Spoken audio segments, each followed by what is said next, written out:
Behold, the Lamb of God who takes away the sins of the world.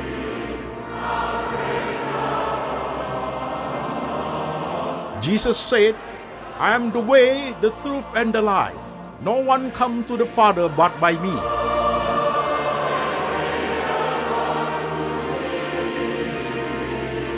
For God so loved this world, so he gave his one and the only Son.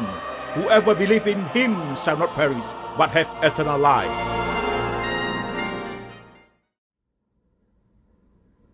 Shalom jemaat sekalian, saya Pendeta Antoni Chang. Salam kepada jemaat yang ada di kota-kota di Indonesia dan jemaat yang ada di kota-kota di luar negeri. Hari ini kita online Sunday Service lewat lembaga Antoni Chang Ministry Internasional. Tema kita hari ini adalah Yudas Iskariot dan problem kejahatan. Yudas Iskariot dan problem kejahatan. Firman Tuhan hari ini kita ambil dari dua bagian. Bagian pertama dari Injil Matius pasal 26 ayat 14 sampai 25. Demikian firman Tuhan.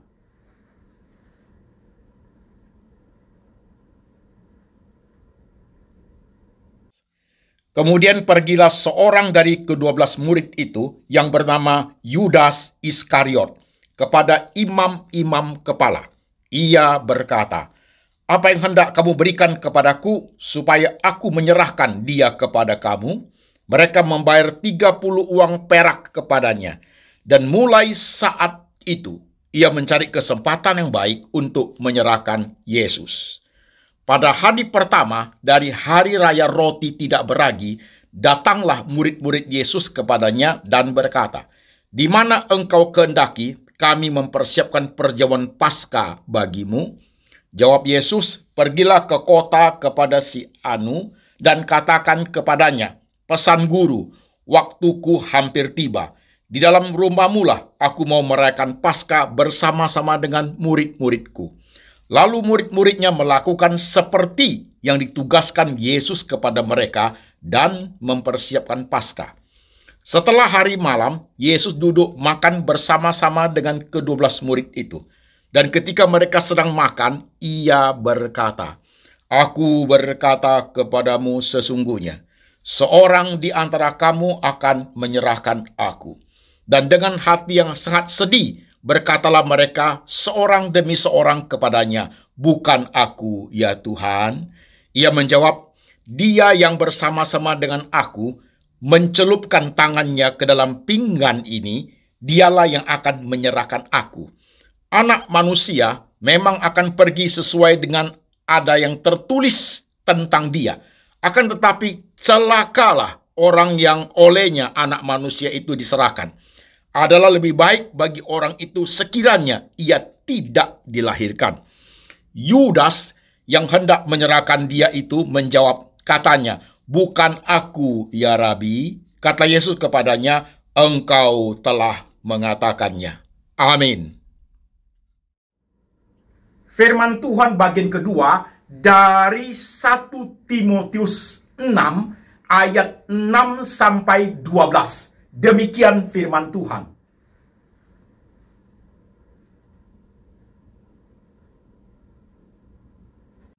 Memang ibadah itu, kalau disertai rasa cukup, memberi keuntungan besar. Sebab kita tidak membawa sesuatu apa ke dalam dunia, dan kita pun tidak dapat membawa apa-apa keluar. Asal ada makanan dan pakaian, cukuplah. Tetapi mereka yang ingin kaya, terjatuh ke dalam pencobaan, ke dalam jerat, dan ke dalam berbagai-bagai nafsu yang hampa dan yang mencelakakan, yang menenggelamkan manusia ke dalam keruntuhan dan kebinasaan. Karena akar segala kejahatan ialah cinta uang. Sebab oleh memburu uanglah beberapa orang telah menyimpang dari iman dan menyiksa dirinya dengan berbagai-bagai duka. Hai manusia Allah, jauhilah semuanya itu. Kejarlah keadilan, ibadah, kesetiaan, kasih, kesabaran, dan kelembutan. Bertandinglah dalam pertandingan iman yang benar, dan rebutlah hidup yang kekal. Untuk itulah engkau telah dipanggil dan telah engkau ikrarkan ikrar yang benar di depan banyak saksi. Amin. Jemaat sekalian, firman Tuhan sudah kita baca, firman Tuhan sudah kita dengar. Sekarang saya mengajak jemaat yang hari ini beribadah bersama dengan lembaga Anthony Chang Ministry International. Yuk, mari kita tunduk kepala, kita berdoa. Tuhan Yesus, kami sudah membaca firman-Mu. Kami sudah mendengarkan firman-Mu. Sekarang roh Tuhan bekerja. Mengurapi hamba-Mu ini, boleh menjelaskan firman Tuhan ke dalam bahasa yang sederhana, yang gampang dimengerti oleh seluruh lapisan jemaat. Kami rindu Tuhan, firman hari ini kembali memperbaharui hidup kami untuk setia, taat, dan cinta Tuhan selamanya. Hidup sebagai umat percaya yang bisa dipercaya oleh siapapun. Hidup jujur dan tulus, serta kami diberi hikmat menggunakan harta kami dengan baik. Tuhan, kami siap dibentuk, kami siap diperbaharui oleh firman-Mu. Tuhan Yesus berbicara, kami mendengar. Dalam nama Tuhan Yesus kami berdoa. Amin.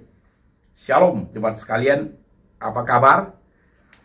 Saya berharap jemaat seluruhnya di kota mana saja dalam keadaan baik, hidupnya oke, berkenan kepada Tuhan, dan terus-menerus melakukan kontemplasi tiap hari supaya kerohaniannya bertumbuh dengan baik. Signal kerohanian makin tajam, makin dekat dengan Tuhan, dan Christian worldview, cara berpikir Kristiani dalam melihat semua kehidupan itu tambah kuat, serta faith in Christ, iman dalam Yesus Kristus itu kokoh, sehingga kita bisa menjadi saksi dan menjadi berkat bagi banyak orang. Saudara-saudara sekalian, tema kita hari ini adalah Yudas Iskariot dan problem kejahatan. Tema seperti saudaraku adalah tema yang klasik dan kontekstual. Mengapa disebut dengan klasik dan kontekstual, saudara-saudara sekalian? Kalau kita menyebut nama Yudas Iskariot, semua orang kenal. Apalagi orang Kristen. Langsung orang berpikir tentang harta, korupsi, ketidakjujuran, orang berpikir pengkhianatan, sudah pasti ke situ, saudaraku. Dan tema ini tetap kontekstual kemana, saudaraku? Mengapa? Karena kontekstual di wilayah mana saja, kontekstual di bidang apa saja, di bagian kehidupan yang mana saja, hal itu sering terjadi dan akan terus terjadi sampai Tuhan Yesus datang kedua kalinya. Jadi tema ini adalah tema yang kontekstual, tema yang klasik, saudaraku, bagi setiap kita untuk memahami. Saudara-saudara sekalian, hari ini khotbahnya 3-point sermon. Jadi ada khotbah yang namanya 3-point sermon. 3 poin saja, jemaat. Oke, sekarang menyimak kita satu step ke depan. Saya akan memulai khotbah ini dengan satu pertanyaan kepada jemaat. Jemaat harus perhatikan, jemaat harus pay attention, jemaat harus serius mikir nih. Karena kalau tidak perhatikan, nanti tidak menangkap inti poin daripada khotbah hari ini. Satu pertanyaan untuk sebagai suatu awal daripada membawakan khotbah ini. Satu pertanyaan. Oke, serius, perhatikan, kita start.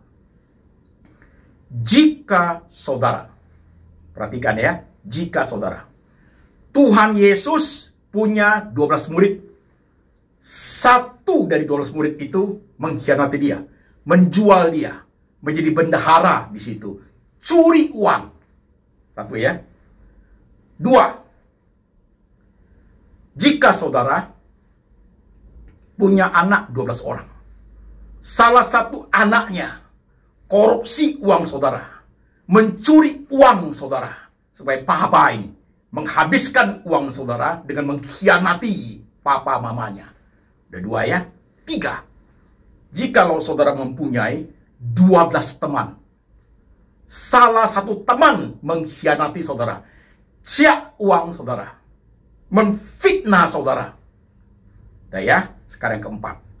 Jikalau saudara mempunyai 12 karyawan di perusahaan, salah satu karyawannya sebagai bendahara karyawan itu, dia mencuri uang perusahaan saudara. Dia mengkhianati, bahkan dia kong kali kong dengan perusahaan lain untuk menjatuhkan di mana dia bekerja. 4 ya, sekarang kelima. Jika saudara mempunyai 12 direktur di perusahaan raksasa, salah satu direktur keuangan yang saudara percaya itu, dia koruptor dia mencuri uang perusahaan besar dengan nilai yang sangat besar, bahkan dia mengkhianati perusahaan besar saudara. Nah ya, berikutnya, jikalau saudara adalah seorang presiden, punya 12 menteri, salah satu menterinya mengkhianati saudara, siap uang negara di mana saudara memimpin negara tersebut.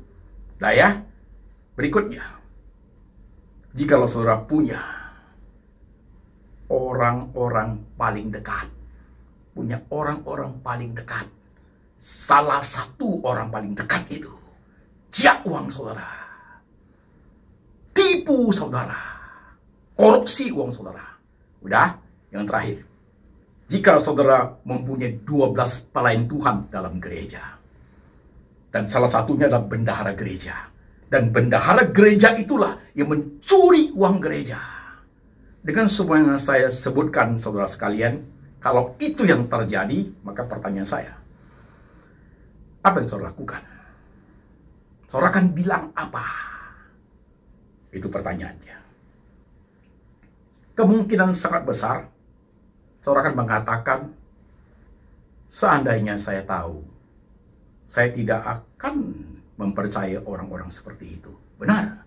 Tapi masalahnya already happen. Masalahnya sudah terjadi, baru kita tahu. Seandainya sebelum terjadi kita sudah tahu, kita tidak akan pakai orang-orang seperti itu. Tidak akan mempercayai orang-orang seperti itu. Tapi masalahnya already happen. Sudah terjadi. Maka kalimat kita yang muncul adalah, seandainya aku tahu. Kan demikian aja, jemaat ya. Begitu kan? Kita semua manusia, saudaraku, kalau kita tahu, kita tidak akan pakai orang seperti itu. Kalau kita tahu sebelum terjadi, kita sudah tahu, kita tidak akan pakai orang sampai kapanpun kita tidak akan pakai, jemaat. Setuju? Nah, sekarang kembali kepada tema kita. Masalahnya, jemaat sekalian, kasus Yudas Iskariot dan perum kejahatan itu, Yesus punya 12 murid. Tuhan Yesus itu maha tahu. Maha tahu itu Tuhan. Dari 12 murid itu, salah satunya adalah Yudas Iskariot. Tuhan Yesus bukan pura-pura tidak tahu. Bukan pura-pura bego loh jemaat. Yesus tahu loh, bukan pura-pura tidak tahu. Bahkan Yesus suatu hari ketika dalam perjamuan malam itu, dia berkata kepada murid-muridnya, ada di antara kalian yang akan menyerahkan aku. Orang yang bersama-sama dengan aku yang mencelupkan roti ini, dialah yang menyerahkan aku. Yesus bukan pura-pura nggak tahu. Tahu dan memberitahu kepada mereka. Jemaat sekalian. Yesus maha tahu. Tapi dia memberi izin kepada Yudas Iskariot menjadi muridnya. Kenapa seperti itu? Jemaat menyimak untuk khotbah hari ini. Apa sih yang Tuhan ingin ajarkan kepada dunia ini? Yang Tuhan ingin ajarkan kepada gereja Tuhan? Yang Tuhan ingin ajarkan kepada umat yang percaya kepada Tuhan sepanjang zaman sampai zaman sekarang, zaman now. Apa sih yang Tuhan mau ajarkan, saudara sekalian? Hari ini 3-point sermon. Poin pertama, saudara-saudara sekalian, poin pertama adalah peristiwa Yudas Iskariot dan problem kejahatan adalah mengajarkan tentang keseriusan tentang dosa itu. Tindakan dosa itu sudah mencapai titik puncak. Keseriusan dosa yang dilakukan manusia sudah mencapai titik puncak. Tuhan aja difitnah, Tuhan aja dikhianati, Tuhan aja dijual. Yang kita baca tadi itu, saudaraku, Yudas berkata kepada imam-imam kepala, nanti orang itu, waktu aku peluk, aku cium, itulah dia. Tangkap, sini 30 keping peraknya. Tuhan aja dijual. Numpang tanya dan mari kita kontemplasi jemaat sekalian. Jikalau Tuhan saja, Allah yang maha besar itu, manusia menipu, manusia korupsi, manusia menjual Tuhan itu, apalagi sesama manusia. Ini sudah titik puncak daripada tindakan dosa. Dan ada lagi yang lain. Yang lain-lain, menipu, korupsi di negara, di perusahaan, itu hal-hal kecil. Tuhan saja dijual. Itu loh saudaraku. Tuhan ingin mengingatkan setiap kita dalam kehidupan kita, zaman dulu, zaman sekarang, sampai zaman akan datang, sampai zaman Tuhan Yesus datang, saudaraku, peristiwa Yudas Iskariot dan program kejahatan, khusus yang menyangkut masalah uang itu, saudaraku, itu titik puncak daripada keberdosaan manusia. Itu loh jemaat. Oke? Jadi dosa itu serius sekali, saudaraku, serius sekali. Hati-hati. Hati-hati. Setan, iblis, dan kawan-kawannya akan menggunakan mamon itu, uang itu, untuk menghancurkan manusia. Karena setan kuasa gelap tahu manusia suka itu, jemaat sekalian. Manusia ingin mengejar harta itu. Itu loh. Oke, sekarang poin kedua. Poin pertama sudah keseriusan tentang dosa. Tindakan dosa manusia sudah mencapai titik puncak. Tuhan saja dijual. Poin kedua, yang kita baca di 1 Timotius 6 ayat 6 sampai 12. Akar dari segala kejahatan adalah cinta uang. Oleh karena memburu uanglah, beberapa orang sudah menyimpang dari iman dan menyiksa diri dengan berbagai-bagai duka, sehingga mereka mendapat kecelakaan, keruntuhan, dan kebinasaan. Akar dari segala kejahatan adalah cinta uang. Berhenti sebentar. Siapa yang tidak suka uang? Siapa yang tidak butuh uang? Kalau kita mengatakan pendeta tidak butuh uang, munafik kita, saudaraku. Munafik kita. Setiap manusia termasuk pendeta butuh uang. Karena uang itu adalah alat tukar untuk memenuhi semua kehidupan kita. Masalahnya adalah cara mencari uangnya. Masalahnya adalah terlampau cinta uang. Masalahnya adalah uang menjadi segala-galanya. Itulah akar dari segala kejahatan. Itu jemaat. Itu. Orang kalau sudah cinta uang, orang kalau sudah ingin sekali mengambil uang, saudaraku, menghalalkan segala cara, apapun tidak takut. Jangan apakah takut, tidak takut ya Pak kepada firman Tuhan. Tidak takut ya kepada apa yang kata Alkitab. Tuhan yang dia jual kok, apalagi firman Tuhan. Yang hidup sejaman dengan dia, yang firman itu menjadi manusia, yang konkret, yang bisa dia lihat dengan mata, dia jual kok, saudaraku. Dia jual kok. Apalagi yang sudah tertulis sekitar di kitab suci. Tuhan yang bisa dilihat secara langsung oleh Yudas itu, dia jual kok. Jemaat sekalian. Akar dari segala kejahatan adalah cinta uang. Wah, ini penting loh. Ini yang Tuhan mau ajarkan kepada dunia yang kita hidupi. Ini yang Tuhan mau ajarkan kepada gereja Tuhan. Ini Tuhan mau ajarkan kepada kita orang Kristen, saudara sekalian. Banyak gereja Tuhan mencuri uang gereja. Ya. Kumpul dana, beli tanah, bangun gedung gereja, jemaat digalang untuk memberikan persembahan. Persembahan sudah diberikan, sudah dibangun, beli tanahnya. Tanahnya atas nama pendetanya. Gerejanya atas nama pendeta. Inilah penyimpangan daripada gereja Tuhan. Semua aset gereja tidak boleh nama pendeta. Tidak boleh nama pendeta. Ini sekarang coba saudara melihat. Coba teliti. Gereja-gereja itu atas nama pendetanya. Bangunlah gereja, bangunlah gedung gereja, belilah tanah, datanglah jemaat beribadah, tambah digalang dananya. Galang dana sudah besar, semua sudah bangun. Berapa tahun kemudian, gerejanya sudah nggak ada. Itu gedung gereja sama tanahnya sudah dijual oleh pendetanya. Saudara lacak dah. Saya tidak menyebut nama, saudaraku ya. Saya tidak menyebut nama, saya tidak menyebut denominasi. Tapi saudara yang punya mata, punya telinga, Lacak dan lihat masing-masing, saudaraku. Berapa banyak yang terjadi adalah masalah uang. Akar dari segala kejahatan adalah cinta uang. Gereja pun dimanipulasi. Jemaat pun dipengaruhi dengan cara seperti itu. Tujuan adalah untuk memperkaya pendeta itu.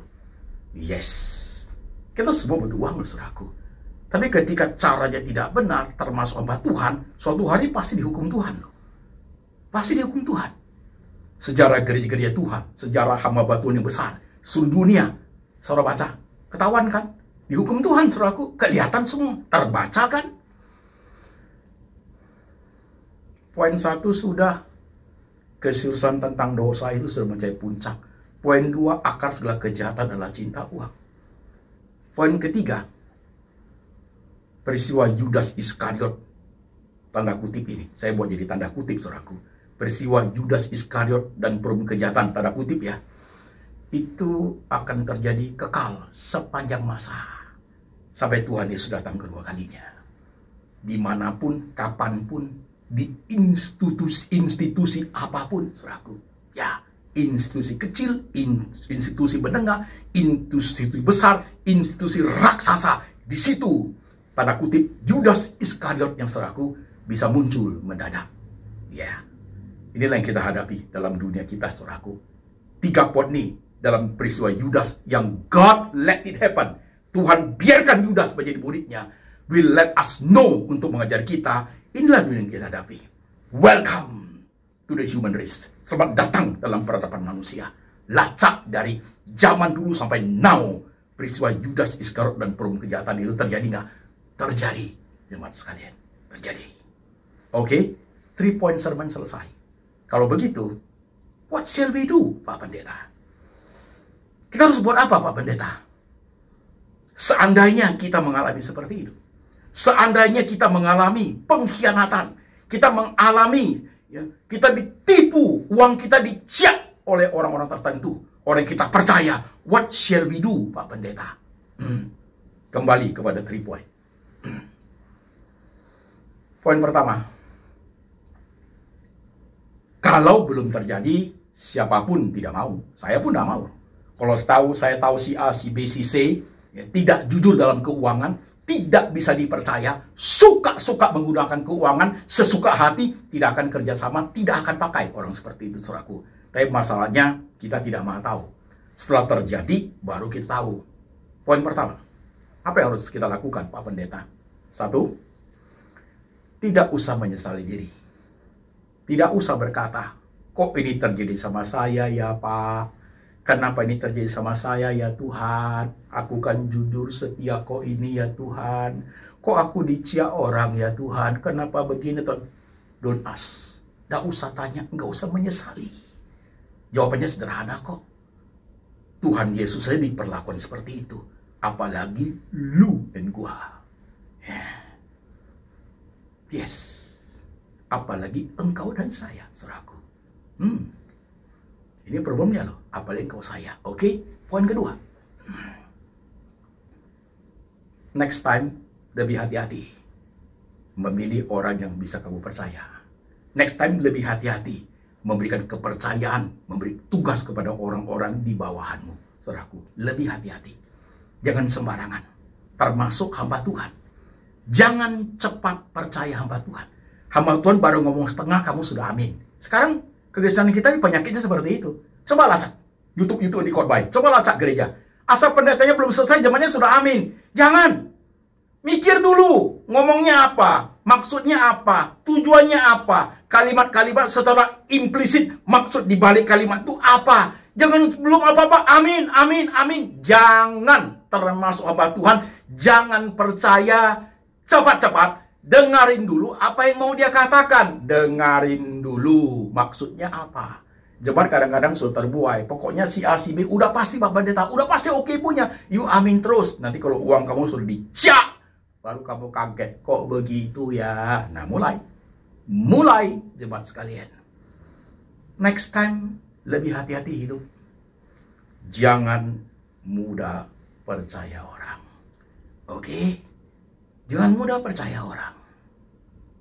Sekalipun memang kita tidak mau tahu. Sekalipun we have done our best. Saya sudah, Pak, sudah teliti 12 kali, Pak, kena ciak juga. Ya, apa berbuat jemaat, apa boleh buat jemaat sekalian, begitu. Yang penting kita sudah melakukan yang terbaik yang kita bisa. Dan kalau demikian, diantisipasi. Antisipasi. 12 murid Tuhan Yesus salah satunya ada seperti itu. Dimanapun, kapanpun kita memimpin siapapun, saudaraku, antisipasilah. Hati-hatilah. Karena possibility Yudas Iskariot tanda kutip bisa muncul di dalam satu grup di mana saudara mempercayai kepada orang-orang tertentu. Bisa terjadi, saudaraku. Bisa terjadi. Hati-hatilah. Oke? Saya berhenti dulu sampai di sini pelan. Terjadi nggak sama kau? Terjadi nggak dengan saya? Kalau kita mencuri uang gereja, kalau kita mencuri uang perusahaan, kalau kita menjadi koruptor, bertobatlah, saudaraku. Bertobat. Ayat tadi itu ada loh. Akad setelah kejahatan cinta uang, mencelakakan, menjerumuskan, dan menghancurkan. Ujung-ujungnya penjara, saudaraku. Saya numpang tanya. Kalau orang-orang mencuri uang tersebut, baik uang perusahaan, uang keluarga, uang teman kongsian bisnis, uang negara, mau lari kemana? Mau lari kemana? Ujung-ujungnya penjara, saudaraku. Dan katakanlah bisa lolos. Orang-orang yang pegang uang seperti itu, apakah bisa damai sejahtera hidupnya? Damai nggak? Oke lah, bisa kemana, ke luar negeri atau kemana tersembunyi. Bisa ada damai sejahtera nggak? Jujur. Bisa. Dengar orang ketok pintu aja, kaget loh jemaat. Kaget loh itu loh. Karena hidupnya sudah dihantui oleh ketakutan. Lihat orang yang wajahnya tidak kenal dia, curiga loh jemaat. Iya. Malam-malam lihat orang ketok pintu, ketakutan loh. Iya. Padahal itu cuma teman sebelah, tetangga tanya, ya, lampunya udah mati, you punya mati nggak? Ketakutan kita. Orang seperti itu bisa hidup. Ada damai sejahtera dengan harta yang dia pegang itu, saudaraku. Seumur hidup ya, akan dikejar kekhawatiran, kecemasan, seumur hidup. Yes. Seperti itu kehidupan ini. Ya. Hati-hati ya. Kalau kita pernah cek uang orang, kita tidak bisa dipercaya lagi. Kita mengkhianati orang, bertobatlah. Bertobatlah. Saudara sekalian, bertobatlah. Sorry, ini khotbah keras. Siapapun kita. Poin 1, poin 2 sudah ya, sekarang poin 3. Setiap kita, termasuk saya pendeta, mawas diri. Karena uang itu bisa menggoda siapapun. Hamba Tuhan tidak kebal dalam hal itu. Hamba Tuhan manusia biasa ya. Nobody is perfect kan? Semua manusia bisa jatuh ke dalam situ. Setan menggunakan itu untuk menjatuhkan. Hamba Tuhan pada saat masih tulus, setia, belum terkenal, setia jujur. Tapi kalau sudah banyak uang, lupa diri. Jangankan hamba Tuhan, jemaat juga begitu. Karyawan itu jujur, tapi ketika you kasih kepercayaan besar, pegang uang besar, sudah mulai dia. Udah mulai. Kalau saudara merasa diri ini, ya, bahaya kalau you pegang uang, jangan pegang uang. You tahu diri kamu ini kalau ada uang you pegang, uang perusahaan, uang keluarga, kamu orang gampang menggunakannya sesuka hati, jangan pegang uang. Sekalipun diberi kesempatan, don't touch. Jangan pegang. Belajar disiplin, saudaraku. Jangan pegang, karena kita masing-masing kontemplasi. Tahu kelemahan kita. Jangan pegang masalah uang. Karena kalau you sudah pegang, dosa sudah mengintip di depan pintu. Karena ada di antara kita, saudara sekalian, orang-orang tidak terbiasa dengan melihat uang yang banyak. Dia menggunakan sesuka hati, sekalipun itu bukan uang dia. Ada manusia jenis demikian, saudaraku. Yes, ada.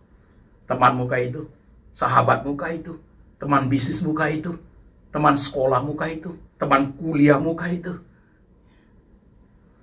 pejabat negara kah itu, adikmu kah itu, pendetamu kah itu, pelayan Tuhan kah itu. Yes, saudaraku. Mawas diri supaya kita tidak seperti mereka. Oke? Hati-hati jemaat. Baru berita di Indonesia, baru segar ini, fresh from the oven. lagi hangat di beritanya, ya bacalah di berita di YouTube semua. Baca apa yang terjadi sekarang. Saudaraku ya, kita semua mawas diri. Hati-hati, jemaat sekalian. Berhenti sebentar. Lihat diri masing-masing lagi. Kamu ada di Indonesia, ada di negara lain, kerja sama orang, kerja sendiri, punya karyawan, punya perusahaan, punya lembaga, punya gereja, memperkerjakan banyak orang. Orang memberi kepercayaan kepadamu, kesetiaanmu teruji. Jikalau kita sudah kehilangan kesetiaan, dan jikalau kita sudah tidak bisa dipercaya lagi, baik oleh bawahan kita, baik orang selevel dengan kita, atau orang di atas kita tidak bisa dipercaya lagi, dan kesetiaan kita sudah kehilangan kesetiaan kita, saudaraku. Kita menjadi rabis, menjadi sampah masyarakat. Yes, kita menjadi sampah masyarakat. Tidak akan dilihat orang lagi. Orang akan memalingkan wajah ketika melihat kita. Itu loh, saudaraku. Manusia hidup karena trust, kepercayaan loh, saudaraku. Ada orang dagang tidak dengan modal besar, hanya dengan trust, saudaraku, usahanya bisa besar loh. Yes. Perhatikan diri kita masing-masing, termasuk saya sebagai pendeta. Saya akan tutup khotbah ini dengan satu ilustrasi yang true story. Bukan hanya cerita-cerita yang dibuat-buat, tapi true story. Saya adalah pendeta orang yang suka anjing, saudaraku. Saya suka anjing. Saya sayang anjing, saudara sekalian. Lihat anjing lucu, lihat wajahnya, lihat matanya, lihat ada yang senyumnya. Saya senang anjing, saudaraku. Anak-anak saya senang anjing, tapi istri saya tidak suka. Itu masalah besar, saudara sekalian. Dan it's a big problem. Saya pernah mendengar ilustrasi ya, ini ya saudaraku, true story tentang seekor anjing yang namanya Hachiko. Itu anjing ras Jepang. Hachiko itu lahir sekitar tahun 1923. Hachiko namanya. Nah, anjing ini dipelihara oleh seorang profesor, namanya Profesor Ueno. Profesor Ueno yang mengajar di Departemen Pertanian Universitas Kekaisaran Jepang, saudaraku. Jadi hubungan profesor dengan anjing itu berjalan dengan baik. Hubungannya sudah 2 tahun lebih dia pelihara. Profesor mengajar, setiap hari waktu dia ngajar, dia pergi bersama anjingnya sampai di stasiun kereta api. Kemudian naik kereta api itu, dia pergi ngajar. Anjingnya pulang rumah. Nanti sore-sorean anjingnya sudah datang kembali ke stasiun kereta api itu untuk nunggu. Karena dia udah tahu majikannya pasti pulang. Saudara sekalian, pasti pulang. 2 tahun hubungan mereka berjalan seperti itu. Antar jemput. Profesornya pas turun, anjingnya sudah di situ. Goyang-goyang ekor, senyum-senyum. Goyang-goyang ekor, maju mundur. Senang sekali, saudaraku. Pulang sama-sama 2 tahun. Suatu hari, ketika Profesor Ueno itu, pada saat dia mengajar di universitas itu, saudaraku, pada saat dia mengajar, tiba-tiba dia terserang oleh penyakit berbahaya. Mati mendadak, jemaat sekalian. Mati mendadak. Sehingga profesor ini tidak bisa lagi pulang ke rumahnya, tidak bisa lagi naik kereta api sampai ke stasiun di mana anjingnya Hachiko sedang menunggu. Dia mati mendadak di kelas di mana dia ngajar. Selesai kan? Hachiko tidak tahu, jemaat sekalian. Dia sore dia tunggu, kok nggak ada majikannya. Sampai malam dia balik ke rumah. Besoknya dia datang nunggu lagi, kok nggak ada ya. Saudara mau tahu? Hachiko itu menunggu berapa lama? 9 tahun. 9 hari. 9 tahun, 9 bulan. Plus 15 hari penantian Hachiko. Tentunya setiap kali dia datang, dia nunggu itu, tentunya dia bisa mengalami banyak hal. Mungkin dipukul orang, mungkin diapain orang, saudaraku, bisa kecelakaan, diserang anjing lebih besar, saudara sekalian. Tapi kesetiaan Hachiko, 9 tahun, 9 bulan, tambah 15 hari. Setiap sore dia tunggu di stasiun itu. Kok nggak pulang ya? Kok nggak ada ya Tuhan saya? Sekian lama Hachiko melakukan hal rutin seperti itu. sehingga mulai diawasi oleh masyarakat. Sampai seorang murid Profesor Ueno meneliti tentang Hachiko. Akhirnya dibuat suatu artikel, kemudian dijadikan suatu film, saudaraku. Dan saudara mau tahu, Hachiko ini menjadi sensasi nasional, menjadi contoh bagi kesetiaan anak terhadap orang tua, murid terhadap guru, pegawai terhadap atasan, terhadap kekaisaran Jepang, menjadi sensasi nasional, menjadi contoh. Bahkan dibuat patung Hachiko di seluruh negeri Jepang. Sensasi nasional. Bahkan kaisar menjadikan Hachiko itu sebagai suatu contoh teladan untuk kehidupan secara pribadi maupun institusi kekaisaran. Itu loh Hachiko. Hachiko meninggal pada saat dia berumur 11 tahun. Mati dia, jemaat sekalian. Tapi berhenti sebentar. Ironis ya hidup ini. Kenapa harus Hachiko sebagai seekor dogi, seekor anjing, menunjukkan suatu kesetiaan yang amat luar biasa, menjadi suatu contoh teladan, menjadi suatu sensasi nasional di negeri Jepang. Bukan manusia menjadi contoh. Aku kalau sampai di sini saya kontemplasi, hatiku tertekan, jemaat sekalian. Hatiku tertekan. Tuhan sampai menggunakan anjing. Anjing ciptaan Tuhan loh. Manusia itu diciptakan lebih daripada anjing, saudaraku. Tapi punya kesetiaan yang luar biasa, Hachiko itu. Kok manusia tidak ya? Kok tidak kita tidak ya? Kok kita menjual Tuhan? Kok kita menjual iman? Kok kita pindah agama? Kenapa ya? Kenapa kita mengkhianati perusahaan di mana kita kerja? Kenapa kita mencuri uang gereja Tuhan? Kenapa kita mencuri uang orang yang sudah percaya kepada kita?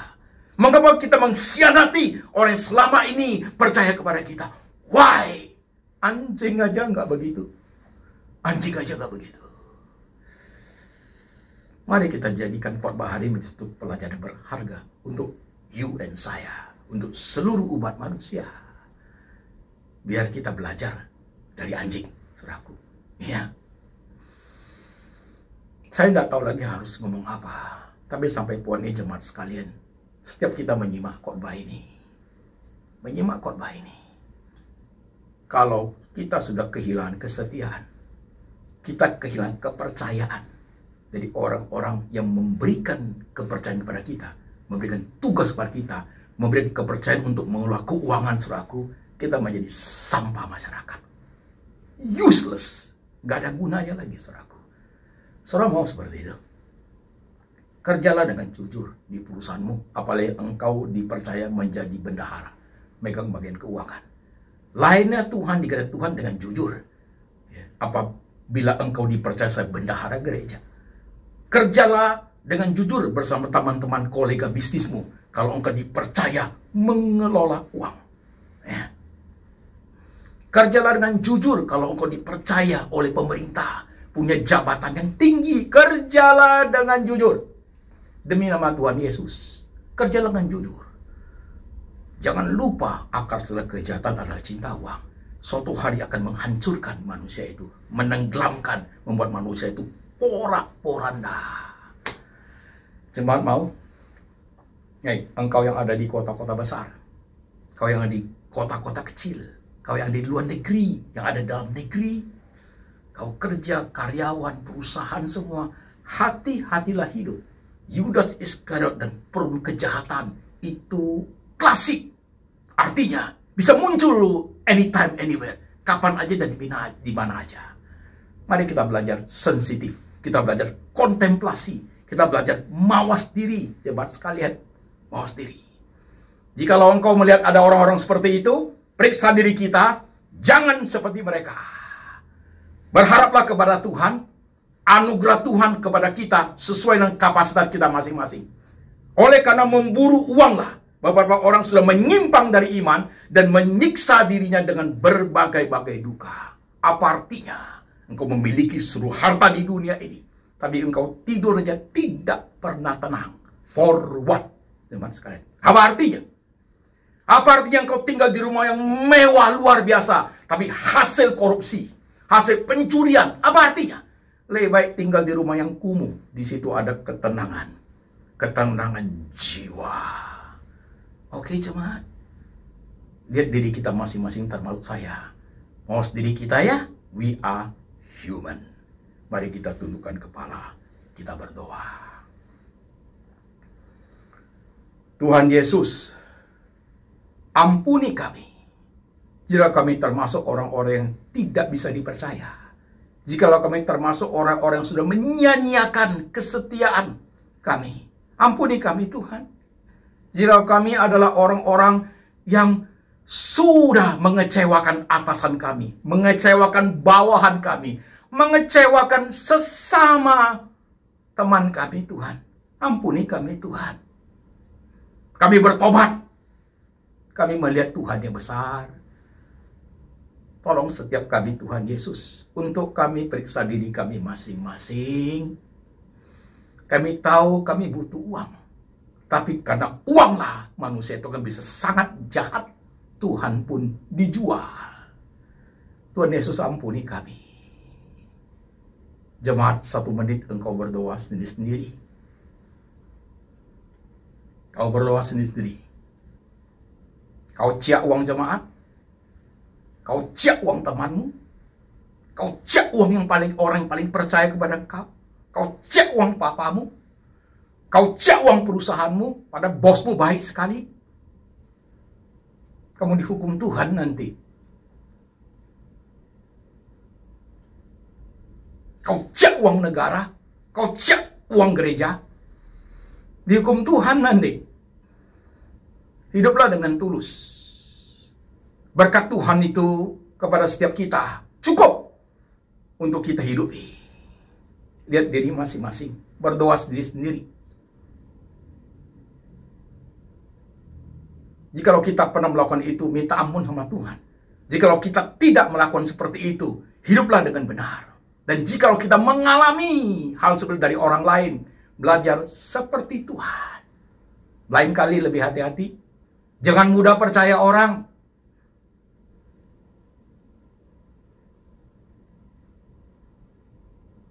Jangan mudah amin-amini perkataan pendeta. Periksa dulu, teliti dulu apa maksudnya. Jangan mudah percaya omongan teman-teman bisnis yang menggiurkan. Periksa hati-hati.